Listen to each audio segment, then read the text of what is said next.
Hello student. आज हम देखेंगे इन इलास्टिक कोलिजन और इस पर बेस्ड कुछ न्यूमेरिकल वगैरह देखेंगे हम। जैसे मान लो यहाँ पर कोई दो ऑब्जेक्ट हैं और यह कोलिजन करते हैं, यहाँ पर मैक्सिमम डिफॉर्मेशन होगा। ठीक है, इलास्टिक कोलिजन में क्या हो रहा था, यहाँ पर 100% डिफॉर्मेशन हो जा रहा था, लेकिन यहाँ पर इन इलास्टिक में 100% डिफॉर्मेशन नहीं होगा। ठीक है ना, जैसे परफेक्टली इन इलास्टिक कोलिजन था, वहां बिल्कुल रिफॉर्मेशन नहीं हो रहा था। मैक्सिमम डिफॉर्मेशन के बाद बॉडी वैसे ही चल रहे थे विदाउट एनी रिलेटिव मोशन। ठीक है ना, बोथ आर मूविंग टुगेदर के केस में चल रहे थे। तो यहां पर तो मैक्सिमम डिफॉर्मेशन होगा लेकिन फुल रिफॉर्मेशन नहीं होगा। ठीक है ना, रिफॉर्मेशन सम एक्सटेंड अमाउंट होगा। तो यहां पर रिलेटिव वेलोसिटी थोड़ा बहुत रहेगा आफ्टर कोलिजन। ठीक है ना, जैसे यहां पर मान लो रिलेटिव वेलोसिटी 10 है, तो यहां पर जो रिलेटिव वेलोसिटी रहेगा 10 से लेस रहेगा। ठीक है ना, जब इलास्टिक कोलिजन है तो रिलेटिव वेलोसिटी 10, 0, 10। और इन इलास्टिक है, परफेक्टली इन इलास्टिक है, तो वहां पर 10 रिलेटिव वेलोसिटी मान लो है, यहां 0 और यहां भी 0 रहेगा। वो बोथ मूव टुगेदर के केस में चलेंगे। लेकिन अगर इन इलास्टिक कोलिजन हुआ तो यहां पर अगर हम देखेंगे तो यहां रिलेटिव वेलोसिटी 10 है, यहां 0 होगा, यहां 0 से कुछ बड़ा रहेगा लेकिन 10 से लेस रहेगा। ठीक है ना, 10 और 0 के बीच में कोई नंबर रहेगा जो रिलेटिव वेलोसिटी, जिस रिलेटिव वेलोसिटी से ये चल रहे होंगे। समझ रहे हैं? चलिए, तो यहां पर कुछ अमाउंट एनर्जी का लॉस होगा, ये डेफिनेशन लिखा चुके थे हम, तो अभी हम फिर से नहीं लिखा रहे हैं। तो इन इलास्टिक कोलिजन में डिफॉर्मेशन होगा, मैक्सिमम डिफॉर्मेशन होगा, फिर से रिफॉर्मेशन होगा। लेकिन यहां पर देखो, ये स्फीयर परफेक्ट स्फीयर है, ये बॉल परफेक्ट स्फीयर है, यहां परफेक्ट स्फीयर है, यहां ये डिफॉर्म हुई है, लेकिन यहां पर ये परफेक्ट स्फीयर नहीं है, थोड़ा बहुत डिफॉर्मेशन हुआ होगा। ठीक है ना, थोड़ा बहुत डिफॉर्मेशन हुआ होगा, परफेक्ट स्फीयर नहीं रहेंगे। ठीक है, और यहां पर वेलोसिटी ऑफ सेपरेशन अगर हम बात करें तो वेलोसिटी ऑफ सेपरेशन कुछ ना कुछ रहेगा। ठीक है ना, जैसे अगर हम एनर्जीज की बात करें तो पहले एनर्जी कितनी थी, half m1 plus m2 vc square. और एनर्जी क्या था, half mu into we relative square. ठीक है ना, बिफोर द कोलिजन ये एनर्जी था। अच्छा, मैक्सिमम डिफॉर्मेशन पर एनर्जी ये वाले गायब हो गए और केवल ये वाले बचेंगे।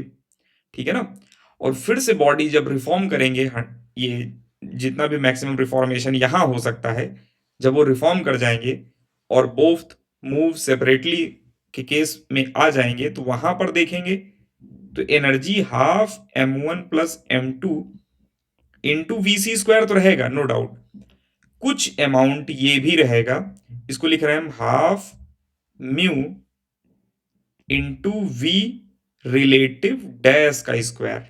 ठीक है ना, लेकिन कुछ अमाउंट ही एनर्जी रिकवर हो पाएगा। तो ध्यान सुनना, ये तो कभी चेंज ही नहीं हुआ थ्रू आउट द मोशन, ये चेंज ही नहीं हुआ। ये पहले मान लो 100 जूल था, यहां पर मैक्सिमम डिफॉर्मेशन पर ये 0 जूल हो जाएगा, और यहां पर 100 से थोड़ा सा कम अमाउंट रहेगा। समझ रहे हैं ना, तो अगर कुछ कम अमाउंट हुआ तो हाफ म्यू तो सेम ही है।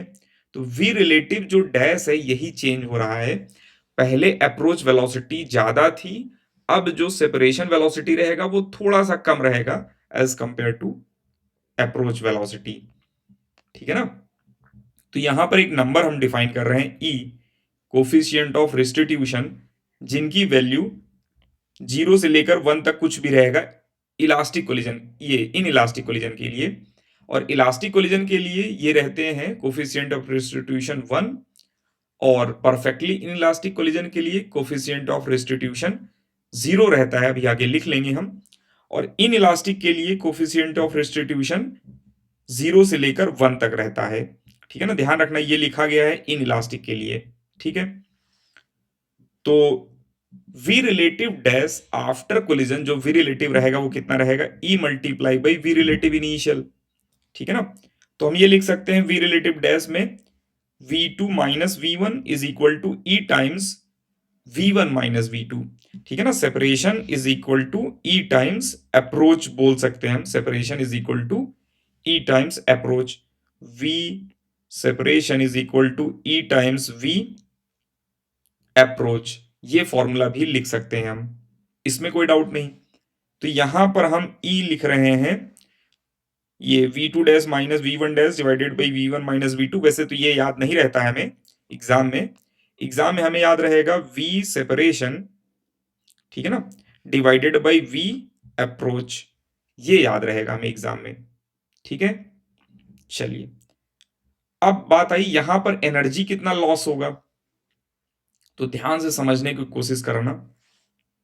यहां एनर्जी कितना है, this plus this before collision, after energy कितना है, दिस प्लस दिस, ठीक है ना। तो लॉस अगर हमसे पूछा जाए, हम बोलेंगे इनिशियल माइनस फाइनल, तो इनिशियल माइनस फाइनल में अगर हम केयरफुल होकर देखें तो ये वाला टर्म तो दोनों में कॉमन था, इसको हटा देते हैं, ठीक है ना। तो लॉस कितना हुआ होगा, केयरफुल होकर देखना, लॉस कितना हुआ होगा, this value minus this value, ठीक है ना।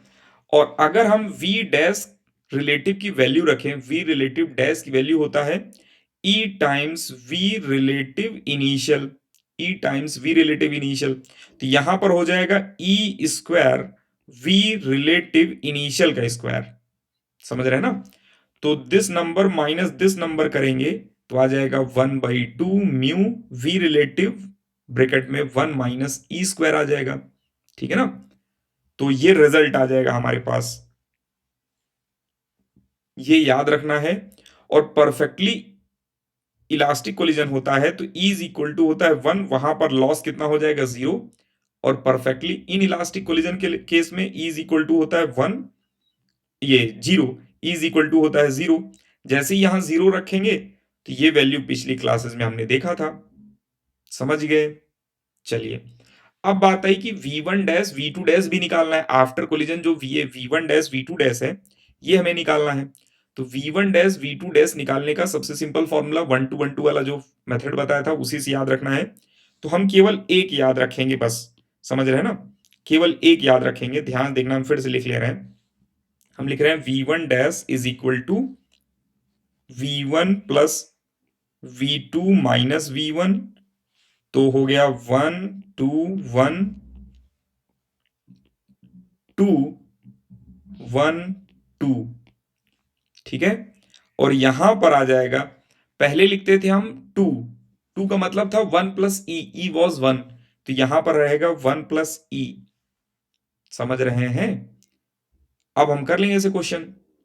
चलिए तो ये रहा v1 डैश, और अगर v2 डैश लिखना है, वैसे तो चाहे तो v2 डैश ना लिखे कॉपी में आप अपने, v2 प्लस 1 2 1 2 1, और यहां पर 1 प्लस ई हो जाएगा, ठीक है, समझ गए।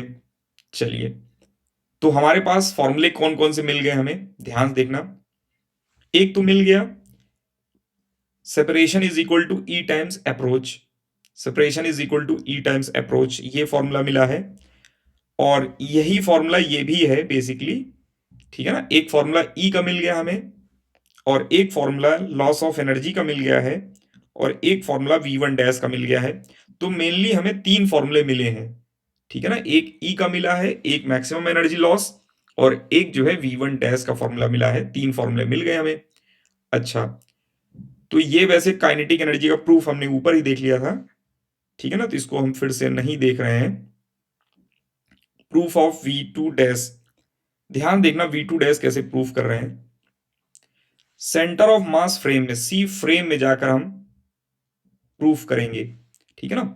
सी फ्रेम में हमें क्या दिखेगा, अगर आपका नीट है तो आप थोड़ा सा स्किप कर सकते हैं, वैसे तो एक जगह इसमें जरूरत पड़ती है हमें कि इम्पल्स वाला क्वेश्चन जो रहता है वो नीट में भी पूछा जाता है। तो आप डेरिवेशन देख लो, रिजल्ट याद रखना, डेरिवेशन आपको याद नहीं रखना है, ठीक है ना। तो सेंटर ऑफ मास फ्रेम में दोनों बिफोर द कोलिजन पास आ रहे होंगे और आफ्टर द कोलिजन दूर जा रहे होंगे, बिफोर द कोलिजन पास आ रहे होंगे और आफ्टर द कोलिजन दूर जा रहे होंगे सेंटर ऑफ मास फ्रेम में, सी फ्रेम में। तो बिफोर द कोलिजन मोमेंटम कितना रहेगा, म्यू इंटू वी रिलेटिव। वैसे म्यू इंटू वी रिलेटिव हमेशा रहता है, अगर टू ब्लॉक सिस्टम है सेंटर ऑफ मास फ्रेम में वी इंटू म्यू रिलेटिव रहता है। यहां पर अगर हम बात करें कितना रहेगा, तो हम बोलेंगे mu into we relative dash लिख सकते हैं, या फिर ध्यान सुनना E times mu times V relative लिख सकते हैं। ये मोमेंटम फाइनल है मैग्नीट्यूड, और ये मोमेंटम इनिशियल है मैग्नीट्यूड, ठीक है ना। अगर हमसे बोला जाए पार्टिकल वन पर इंपल्स कितना लगा, impulse delta P of one during collision, ये क्वेश्चन एग्जाम में आ सकता है, ध्यान रखना। इंपल्स पूछा जा सकता है किसी एक पर, ठीक है ना। तो इंपल्स पहले वाले पर कितना लगेगा, तो पहले वाले पर इंपल्स लगेगा, हम बोलेंगे final momentum minus initial momentum होता है इंपल्स। तो फाइनल मोमेंटम ध्यान देखना इनका नेगेटिव डायरेक्शन में है सेंटर ऑफ मास फ्रेम में, और इनिशियल मोमेंटम ये पॉजिटिव डायरेक्शन में। और हमें पता है ये impulse is frame independent, impulse is frame independent. किसी भी इनर्शियल फ्रेम में अगर हम कैलकुलेट करें इंपल्स, सेम ही आएगा आंसर, ठीक है ना। ये कहीं लिख चुके हैं इंपल्स वाले टॉपिक में। तो हम लिख रहे हैं फाइनल इंपल्स, साइन के साथ लिखना है थोड़ा ध्यान से। तो फाइनल इंपल्स है पी डैश और minus initial impulse, impulse initial कितना है प्लस पी। तो हमने लिखा final minus initial, this is impulse. तो ये इंपल्स बेसिकली नेगेटिव डायरेक्शन में मिला है इनको, ठीक है ना, minus p dash minus p, ठीक है। तो एक तो क्वेश्चन पूछा जाएगा delta P one is equal to, तो ध्यान देखना, तो आ जाएगा minus e mu v relative minus mu into we relative. तो यहां पर मिल जाएगा हमें ई टाइम्स, नहीं, यहां पर मिल जाएंगे माइनस वन प्लस ई, ठीक है ना, और मिल जाएगा हमें वी रिलेटिव, ठीक है। यहां तक कोई डाउट नहीं है। अच्छा, अब ध्यान देखना, एक क्वेश्चन तो यही आ गया, यही पूछा जा सकता है आपसे, इतना ही, ठीक है ना, कि डेल्टा पी कितना है, डेल्टा पी वन कितना है, या इम्पल्स ऑन पी वन कितना है, और इम्पल्स ऑन पी टू कितना रहेगा, इसी का पॉजिटिव वैल्यू अगर आप कैलकुलेट करेंगे तो मिल जाएगा हमें, ठीक है ना। अब ध्यान देखना, अगर हम एक तो यही क्वेश्चन है इम्पल्स ऑन वन मिल गया हमें, दूसरा ध्यान देखना पी, ये P one delta P one लिख रहे हैं M final velocity minus initial velocity is equal to minus one plus E, और वी रिलेटिव क्या है, mu times V relative, mu times V relative मिल जाएगा हमें। अच्छा, म्यू की वैल्यू रख लेते हैं m1 m2 divided by m1 plus m2, और वी रिलेटिव की भी वैल्यू लिख लेते हैं, ठीक है ना। तो वी रिलेटिव है v1 माइनस v2। अच्छा, यहां पर अगर केयरफुल होकर देखेंगे तो m1 से m1 कट जाएगा, ठीक है, और v1 डैश लिख रहे हैं, v1 इधर चला आया, ये वाला v1 प्लस बन जाएगा, और ये माइनस जो साइन है, ये जो माइनस साइन है इसको कंज्यूम कर रहे हैं, इसको माइनस v2 माइनस v1 लिखने के लिए, ठीक है ना। तो इधर हो जाएगा प्लस v2 माइनस v1 और 1 plus E m2 divided by m1 plus m2, ये मिल जाएगा हमें आंसर, ठीक है ना। तो डेरिवेशन में इंटरेस्ट नहीं है हमें, डेरिवेशन बेस्ड क्वेश्चन कुछ नहीं आएंगे, केवल ये आएगा बस, आपसे पूछा जाएगा ये, नीट जेई दोनों में पूछा जा सकता है, इम्पल्स वन पर और टू पर, तो ये दिमाग में रखना। और दूसरा, ये फॉर्मूला तो याद रहेगा ही रहेगा हमें पहले से ही, ठीक है ना। चलिए अब हम कुछ न्यूमेरिकल कर लेते हैं, या न्यूटन्स लॉज ऑफ रेस्टिट्यूशन देख लेते हैं। तो ई को डिफाइन किया गया है, ई को डिफाइन किया गया है velocity of separation divided by velocity of approach, ठीक है ना, ई को ऐसे डिफाइन किया गया, ठीक है।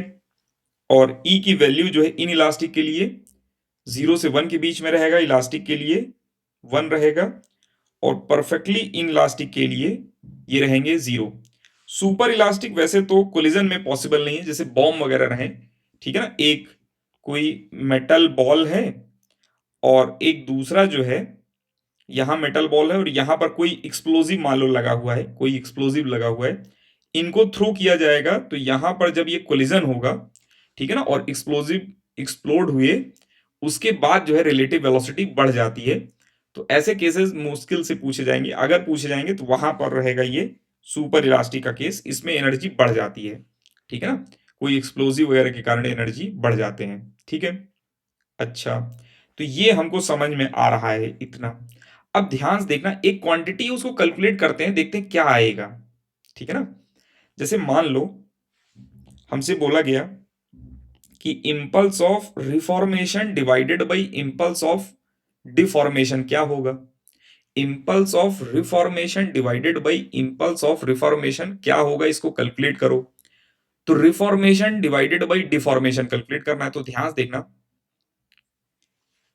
पहले ये वाला सिस्टम था, सेंटर ऑफ मास फ्रेम में देख रहे हैं, क्योंकि इम्पल्स किसी भी फ्रेम में कैलकुलेट करें सेम आएगा।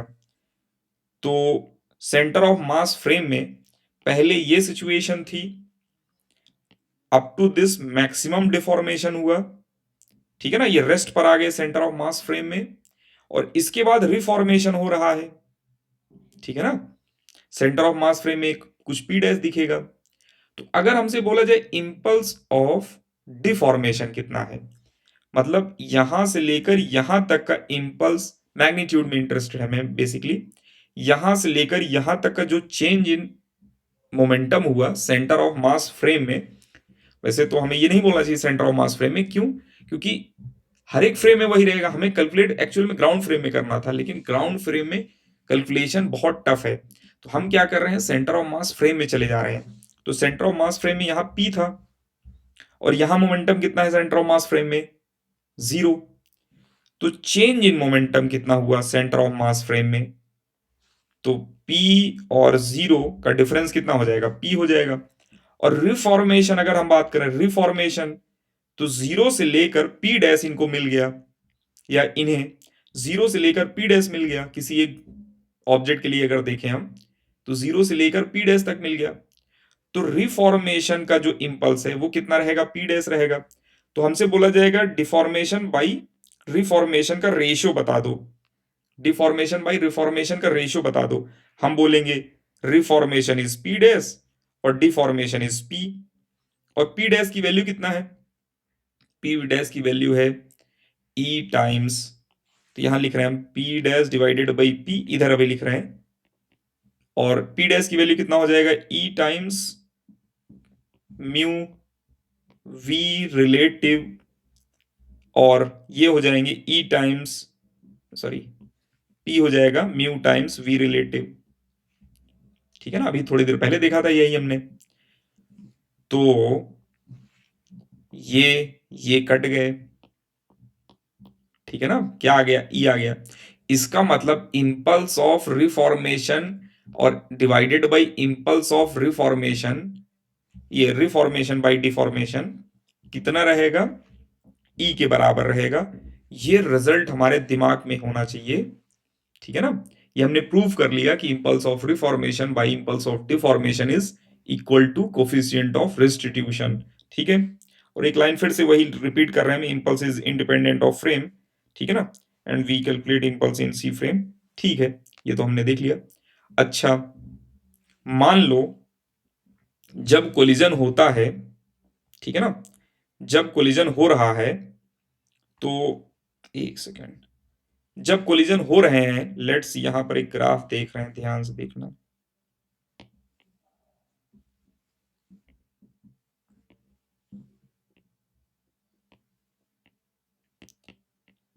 यहां पर मान लो एक ग्राफ देख रहे हैं, केयरफुल होकर देखना। मान लो जब कोलिजन होता है कहीं, तो सडन फोर्स बढ़ते हैं फिर घटते हैं, ठीक है ना, सडन फोर्स बढ़ते हैं फिर घटते हैं।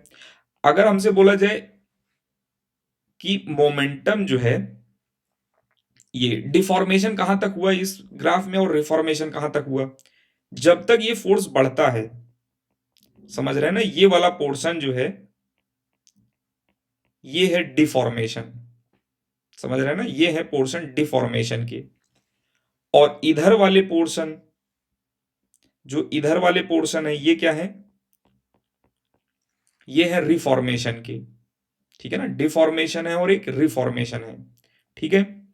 पहले कुछ मैक्सिमम कंप्रेशन हुआ होगा, मैक्सिमम, फिर जब मैक्सिमम से फोर्स घटना स्टार्ट करेगा, जब भी मैक्सिमम कंप्रेशन होगा तो फोर्स मैक्सिमम रहेगा, और मैक्सिमम कंप्रेशन के बाद जब फोर्स घटेगा तो उसको जो है रिफॉर्मेशन की कैटेगरी में रखेंगे। तो यहां से यहां तक क्या है, डिफॉर्मेशन है, और यहां से यहां तक क्या रहेगा, रिफॉर्मेशन रहेगा। तो अगर हमसे बोला जाए इंपल्स ऑफ रिफॉर्मेशन क्या है, तो हम बोलेंगे ये रेड वाले का एरिया अंडर है, एफ टी। एफ टी का अंडर एरिया जो है रेड वाले का एरिया रहेगा, और इंपल्स ऑफ डिफॉर्मेशन क्या रहेगा, ये येलो वाले का अंडर एरिया रहेगा, समझ रहे हैं। तो रिफॉर्मेशन बाई डिफॉर्मेशन यही है, एरिया का अंडर रेशो, और इसकी वैल्यू क्या रहेगा, ई रहेगा, और ई तो क्या है हमें पता ही है। तो यही basically Newton's laws of restitution है, ये समझ लो यही लाइन, ठीक है ना। अब ध्यान देना, एक सिंपल सा question, find e from following f versus t graph. तो t is equal to 1 second पर फोर्स बढ़ना स्टार्ट हुआ, मैक्सिमम वैल्यू पहुंचा कब, t is equal to 1.001 second पर। और फिर से डिफॉर्मेशन कब कंप्लीट हुआ, ये कोलिजन कब कंप्लीट हुआ, 1.0012 पर, ठीक है। और हमसे बोला गया कि e की वैल्यू बताओ, तो हम बोलेंगे ये वाला, ये रिफॉर्मेशन एरिया डिवाइडेड बाई ये वाला डिफॉर्मेशन एरिया, तो रिफॉर्मेशन बाई डिफॉर्मेशन जो है बोला जाएगा। तो हम ध्यान से देखना क्या लिख रहे हैं, ये E इज इक्वल टू, ये आई डिफॉर्मेशन नहीं, रिफॉर्मेशन बाई आई डिफॉर्मेशन। तो ध्यान देखना केयरफुल होकर, रिफॉर्मेशन का एरिया क्या लिख रहे हैं, इस ट्रायंगल का, ये वाला जो ट्रायंगल है, ठीक है ना, इनका एरिया क्या लिख रहे हैं, हाफ बेस। बेस जो है 1.001 से लेकर 1.0012 तक, क्या डिफरेंस होगा इन दोनों का, ठीक है ना। तो बेस हो जाएगा 0.0002, ठीक है ना, बेस हो गया। और हाइट कितनी है, हाइट है 100 डिवाइडेड बाई हाफ बेस। अब इन इस वाले ट्रायंगल का एरिया देख रहे हैं, तो यहां से यहां तक की लेंथ कितनी है, 0.001 into height, half base into height. तो इनको सॉल्व करेंगे तो ध्यान से देखना, हाफ से हाफ तो कट गया, और ये 100 से 100 भी कट गया, ठीक है ना। और डेसिमल अगर देखेंगे तो इनका जो है 1 2 3 डेसिमल यहां से अगर गायब करें तो यहां से 1 2 और 1 एक तरह से जीरो बन जाएगा, मतलब 1 बन जाएगा, ठीक है ना, और डेसिमल के उधर लेके चले जाएंगे, तो आंसर कितना आ जाएगा, 0.2। तो कोफिशिएंट ऑफ रेस्टिट्यूशन कितना है इसमें, 2 है। तो ग्राफ बेस्ड भी क्वेश्चन पूछे जा सकते हैं, दिमाग में रखना, वो चाहे नीट हो या एडवांस हो। और इलास्टिक रहेगा तो ग्राफ जो है सिमेट्रिक रहेगा, इलास्टिक कोलिजन में ग्राफ सिमेट्रिक रहेंगे, ध्यान रखना, ठीक है ना, दोनों साइड एरिया जो है सेम रहेगा, ठीक है। नेक्स्ट ये क्वेश्चन देखना, a ball of mass m moving with velocity v collide head on with second ball of mass m at rest. अच्छा, if the coefficient of restitution is e then v1 v2 after collision will be. ये तो आसान question है, ध्यान देखना, v1 dash, इसको 1 बोल दे रहे हैं, इसको 2 बोल रहे हैं हम अभी के लिए। तो v1 डैश कितना हो जाएगा, हम बोलेंगे v1 plus v2 minus v1 1 plus e, ठीक है ना, मास दूसरे का डिवाइडेड बाई टोटल मास, ठीक है ना, ये कट गए, तो यहां पर v नॉट कॉमन लिया हमने हर जगह से, 1 ये वाले बन गए, और ये -1 -1 नहीं, -1 प्लस e डिवाइडेड बाई 2, और यहां पर ये बन जाएगा v not 2 minus 1 minus e divided by 2, और आ जाएगा v not 1 minus e divided by 2, v1 dash बन जाएगा ये, समझ गए ना।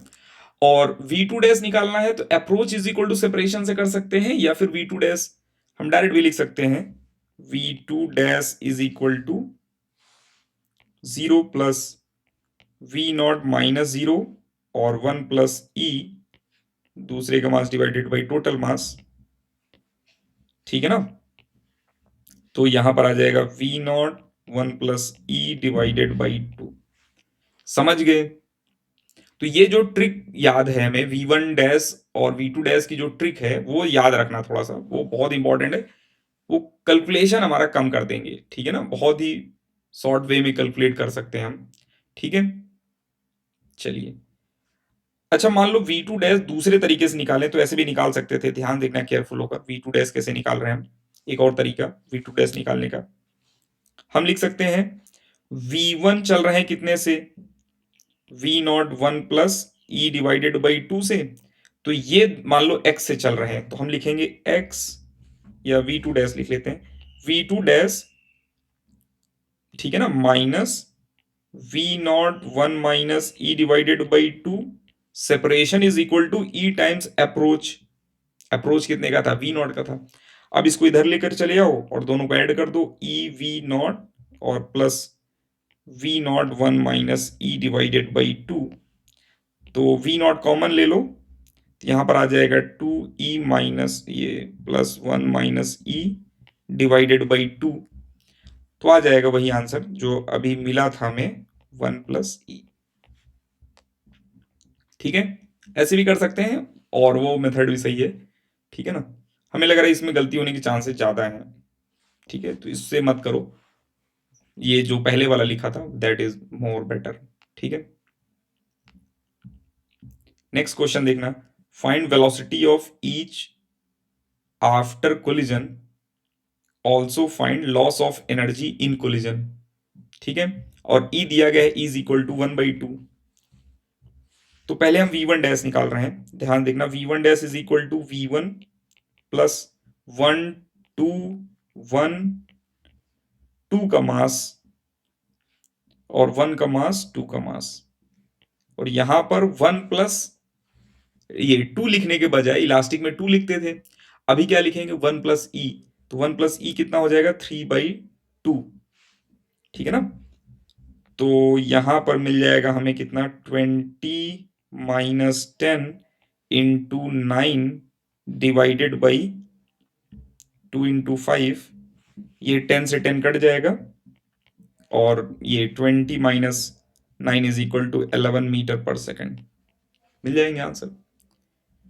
और अप्रोच कितने का था, केयरफुल होकर देखना, अप्रोच कितने का था 10 का, अप्रोच 10 का था, 20 माइनस 10 10 का था अप्रोच, तो सेपरेशन रहेगा e times 10, e times approach, तो e times approach that is 10 कितना हो जाएगा 5, ठीक है ना। तो सेपरेशन वेलोसिटी कितना हो जाएगा 5, ठीक है। तो सेपरेशन अगर 5 है तो एक 11 से चल रहे हैं तो दूसरे को कितने से चलना पड़ेगा 16 से, तो इसको फिर से फॉर्मूला लगा कैलकुलेट करने की जरूरत नहीं है, वही लॉजिक लगाएंगे जैसे हम इलास्टिक कोलिजन लगा रहे थे कि v1 निकाल लेते थे और v2 के लिए उसमें प्लस कर दे रहे थे, ठीक है ना। चलिए नेक्स्ट क्वेश्चन,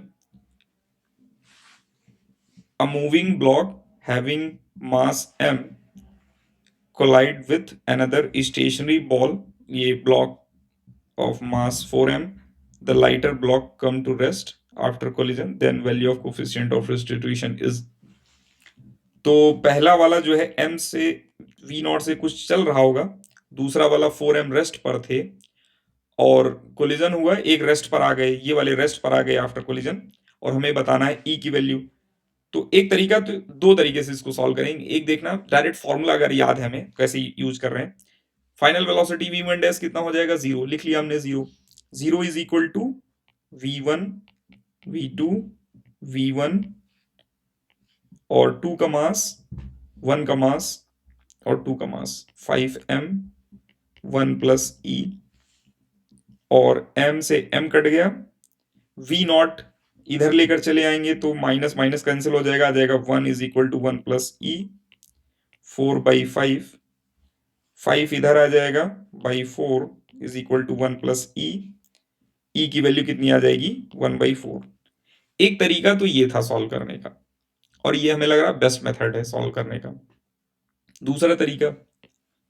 दूसरा तरीका मोमेंटम कंजर्वेशन कर सकते हैं। इन इलास्टिक में भी मोमेंटम कंजर्वेशन रहेगा, और आफ्टर कोलिजन पहला वाला ब्लॉक रुक गया है, तो before momentum was this, after momentum will be 4m v2 dash, तो v2 डैश की वैल्यू मिल जाएगा 1/4, ठीक है ना, 1/4 v नॉट, और E इज इक्वल टू होता है सेपरेशन, सेपरेशन कितना होगा v नॉट बाई 4 ही होगा, क्योंकि v1 रुक गया है, और अप्रोच कितने का था v नॉट का था, तो इनका रेशियो लेंगे तो 1/4 आ जाएगा, ठीक है ना। लेकिन इसमें हो सकता है एग्जाम में क्लिक ना करे, लेकिन ये फॉर्मूला तो आपको क्लिक करेगा ही करेगा, समझ रहे हैं ना। तो एग्जाम पॉइंट ऑफ व्यू से ये ज्यादा इजी है हमें लग रहा है, ठीक है ना, क्योंकि ये क्लिक बहुत जल्दी करते हैं, थोड़ा सा कैलकुलेटिव है ये, नो डाउट, बट चल जाएगा काम। इसी में अगर बोल देते कि इनकी वेलोसिटी हाफ वगैरह हो गई, तब तो ये ज्यादा प्रिफर किया जाता, क्योंकि मोमेंटम कंजर्वेशन में आप परेशान हो जाएंगे और अप्रोच सेपरेशन निकालने में परेशान हो जाएंगे, ठीक है ना। चलिए, a ball of a ball is dropped from height 5 meter if rebounded to 3 meter, find E। तो ध्यान देखना, एक बॉल है, h हाइट से ड्रॉप किए गए, ठीक है ना। तो जब हम h हाइट से बॉल को ड्रॉप करेंगे, मान लो एक फॉर्मूला यहां पर मिलता है, वो फॉर्मूले के लिए हम ये डेरिवेशन कर ले रहे हैं, और डेरिवेशन याद नहीं रखना, फॉर्मूला लास्ट में मिलेगा वो याद रखना है। h हाइट से मान लो एक बॉल ड्रॉप कर रहे हैं, तो बॉटम मोस्ट पॉइंट के इनकी स्पीड कितनी हो जाएगी, √2gh, और इन इलास्टिक कोलिजन है, तो आफ्टर कोलिजन स्पीड कितना हो जाएगा, तो हम बोलेंगे ई टाइम्स अप्रोच, सेपरेशन जो रहेगा ई टाइम्स अप्रोच रहेगा। अप्रोच सरफेस और इनके बीच में क्या है, इतने का है, तो सेपरेशन कितने का रहेगा, इतने का रहेगा सेपरेशन, समझ रहे हैं।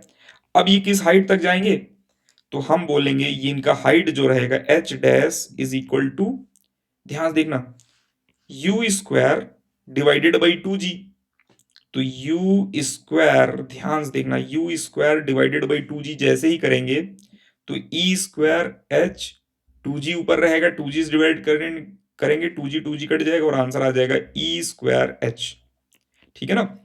हो सके तो आप ये फॉर्मूला याद रखो, ठीक है ना, और एक्सपेक्ट किया जाता है आपसे ये फॉर्मूला याद रखेंगे आप, और अगर ये फॉर्मूला याद है तो ये क्वेश्चन डायरेक्ट लग जाएगा कि 3 metre is equal to e square times 5, तो ई की वैल्यू कितना हो जाएगा, √2/5, ठीक है ना। चलिए √3/5, फाइंड टोटल डिस्टेंस कवर्ड, ठीक है ना, एंड टोटल टाइम टेकन। इसको यहां से ड्रॉप किया गया, तो पहले ये किसी हाइट तक जाएंगे, फिर और कम हाइट जाएंगे, फिर और कम हाइट जाएंगे, फिर और कम हाइट जाएंगे, ठीक है ना। वैसे तो ये यहीं कोलिजन करते रहेंगे, लेकिन ये दिखेगा नहीं आपको, यहीं बना देंगे अगर हम, ठीक है ना। तो इसलिए हमने इधर बनाया, यहां जाएंगे, फिर यहां, फिर यहां, फिर यहां, मल्टीपल कोलिजन्स होंगे और लास्ट में रुक जाएंगे, तो हमें बताना था टोटल एच। तो ध्यान देखना, तो पहले ये एच ट्रेवल किए, ठीक है ना, पहले डिस्टेंस निकालें, टोटल डिस्टेंस एच ट्रेवल किया इन्होंने, उसके बाद ये कितने हाइट तक जाएंगे, ध्यान देखना, ये वाली जो हाइट है वो रहेगा ई स्क्वायर टाइम्स एच, अभी कैलकुलेट किया था। नेक्स्ट ये भी तो ई स्क्वायर टाइम्स एच है, तो इसमें 2 से मल्टीप्लाई कर रहे हैं हम, 2 times E square multiply by H, और अगर ये ई टाइम्स एच, ई स्क्वायर टाइम्स एच है, तो ये कितना हो जाएगा, फिर से उसी में ई स्क्वायर से मल्टीप्लाई होगा, हर बार जो है ई स्क्वायर से मल्टीप्लाई होगा, तो यहां पर हो जाएगा 2e square H plus 2e square H, जाने का और आने का, जाने का और आने का, इसलिए 2 ऐड कर रहे हैं, मल्टीप्लाई, ये 2 लिख रहे हैं, एक सेकेंड। तो पहले पावर 2 है, फिर से पावर 4 रहेगा, फिर से पावर 6 रहेगा, और यूं चलते जाएंगे ये। तो एक काम करते हैं, ये h पहला वाला तो रहने दो और बाकी से हम कॉमन ले रहे हैं, ठीक है। 2 टाइम्स h कॉमन ले रहे हैं, जो बच रहे हैं वो e स्क्वायर प्लस e की पावर 4 प्लस e की पावर 6, कुछ ऐसे बन रहे हैं टर्म। हमें एक टर्मिनेटिंग जीपी का याद है सम, ठीक है ना। फर्स्ट टर्म 1 माइनस मल्टीप्लायर जो रहता है, ठीक है ना। तो यहां पर आ जाएगा h ऐसे ही रहने दो, 2h ऐसे ही रहने दो, और first term divided by 1 minus multiplier, ठीक है। तो यहां पर मिल गया हमें h कॉमन लिया, 1 plus 2e square 1 minus E square, और इसको अगर हम ध्यान देखेंगे, कुछ गलती हो गई क्या, नहीं सही है। और h यहां पर 1 minus E square plus 2e square divided by 1 minus E square, थोड़ा सा और सिंप्लीफाई करेंगे तो आ जाएगा h 1 plus E square divided by 1 minus E square. E की वैल्यू पता रहेगा, एग्जैक्ट नंबर बता सकते हैं हम, ठीक है। अब बात आई, टाइम पूछा गया कि टाइम टोटल कितना कवर कर रहे हैं ये, ठीक है ना, टाइम टेकन कितना है। तो पहला टाइम आने का कितना होगा, h हाइट आने का टाइम कितना होगा, √2h बाई जी। अच्छा ध्यान देखना, अगर हम बात करें ये वाला टाइम जाने का कितना होगा, तो हम बोलेंगे √2 e स्क्वायर h बाई जी। समझ रहे हैं ना, √2 h डैश, और h डैश पहली बार कितना रहेगा, e स्क्वायर टाइम्स h रहेगा। तो जाने का टाइम और आने का टाइम, दोनों टाइम अगर देखेंगे तो ये हो जाएगा 2 times √2 e square h by G. और फिर से नेक्स्ट वाले टर्म में मिलेगा हमें 2 टाइम्स √2 e की पावर 4 h बाई जी, ठीक है ना। और यही चलता जाएगा, रिपीट होते रहेंगे टर्म। तो ध्यान देखना, कॉमन ले रहे हैं हम इसमें कुछ, ये टर्म हर जगह कॉमन दिख रहा है हमें, तो इसको कॉमन लेते हैं पहले, √2h बाई जी, और यहां पहला 1, फिर से 2 टाइम्स e, फिर से आ गया 2 टाइम्स e स्क्वायर, ऐसे ही 2 टाइम्स ई क्यूब, ऐसे ही चलेगा। तो पहला 1 को छोड़ दें अगर हम, तो ये जो है जीपी है, ठीक है ना, और ई की वैल्यू लेस देन 1 रहती है, इसलिए ये टर्मिनेटिंग जीपी है। तो इनका सम अगर देखेंगे तो ध्यान देखना, इनका सम अगर देखें हम, तो √2h बाई जी तो रहेगा ही रहेगा, 1 भी रहेगा प्लस, अब जीपी का सम लिख रहे हैं। जीपी का सम क्या होता है, first term divided by 1 minus multiplier, multiplier is E, ठीक है ना। तो यहां पर ये आ जाएगा √2, एक सेकेंड, √2h बाई जी और 1 minus E plus 2e divided by 1 minus E. तो ध्यान से देखना केयरफुल होकर, ये वाला जो टर्म रहेगा 1 माइनस ई प्लस 2e, तो माइनस ई और प्लस 2e मिलके बना देंगे 1 प्लस ई। तो टाइम आ जाएगा, टोटल टाइम कितना आ जाएगा, ध्यान देखना, टोटल टाइम हमें मिल जाएगा √2h बाई जी और 1 plus E divided by 1 minus E, ये मिल जाएगा। कभी कभी हमसे पूछते हैं एवरेज स्पीड, जेई वगैरह में पूछेंगे, नीट में तो नहीं पूछेंगे। नीट में ये दोनों क्वेश्चन पूछे जा सकते हैं, टाइम और हाइट, टोटल डिस्टेंस कवर्ड पूछा जा सकता है, और जेई में पूछा जा सकता है एवरेज स्पीड। तो एवरेज स्पीड क्या हो जाएगा, this is total distance covered, this is total time taken, तो total distance covered divided by total time taken करेंगे तो एवरेज स्पीड आ जाएगा। समझ गए, चलिए तो अब हम आगे चलते हैं। नेक्स्ट क्वेश्चन देखना, ये फाइंड कोफिशिएंट ऑफ रिस्टिट्यूशन, ठीक है ना। ये जो है एक बॉल h हाइट तक जा रहे हैं और फिर यहां पर आ रहे हैं, फिर h हाइट तक जा रहे हैं, फिर ऐसे आ रहे हैं, फिर h हाइट। ध्यान देखना, ये जो है ये सेम आइडेंटिकल हैं, ये आइडेंटिकल हैं, ठीक है ना, ये आइडेंटिकल रहेंगे, यूं चलते जा रहे हैं। और हमसे बोला जा रहा है कोफिशिएंट ऑफ रिस्टिट्यूशन कितना रहेगा बता दो। तो ध्यान से देखना केयरफुल होकर, हम केवल इतना मोशन स्टडी कर रहे हैं, बस इतना मोशन, ठीक है ना, कि एक पत्थर जो है किसी हाइट से आया और किसी हाइट तक गया है, ठीक है ना, किसी हाइट से आए हैं और किसी हाइट तक गए हैं। तो अगर आपको समझ में आ रहा है तो आप पॉज करके इसको ट्राई करो।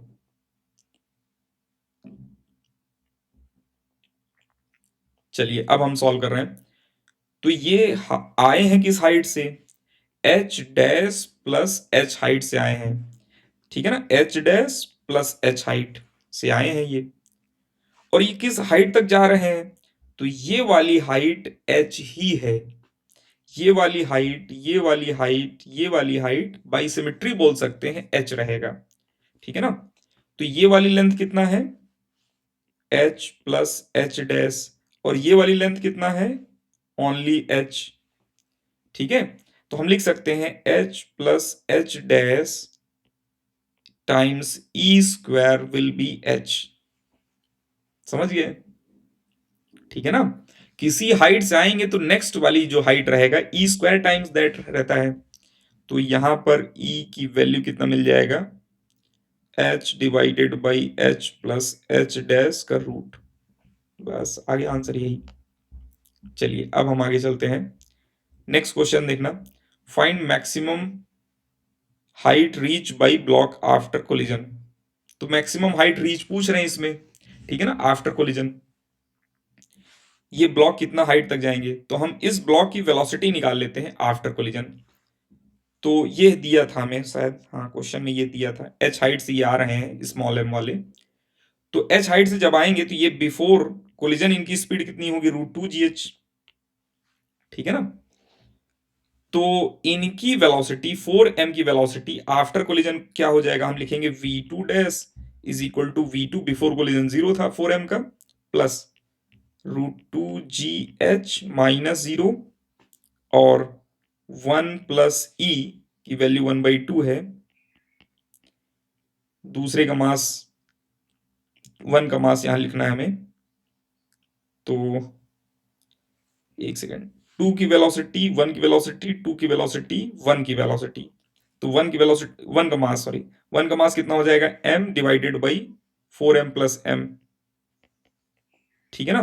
तो यहां पर m गेट का कैंसिल, और ये आ जाएगा √2gh, ऊपर है 3/2 और नीचे है यहां पर 5, तो आ जाएगा 3/2 और 5 मिलके बना देंगे 10, तो ये आ गया स्पीड।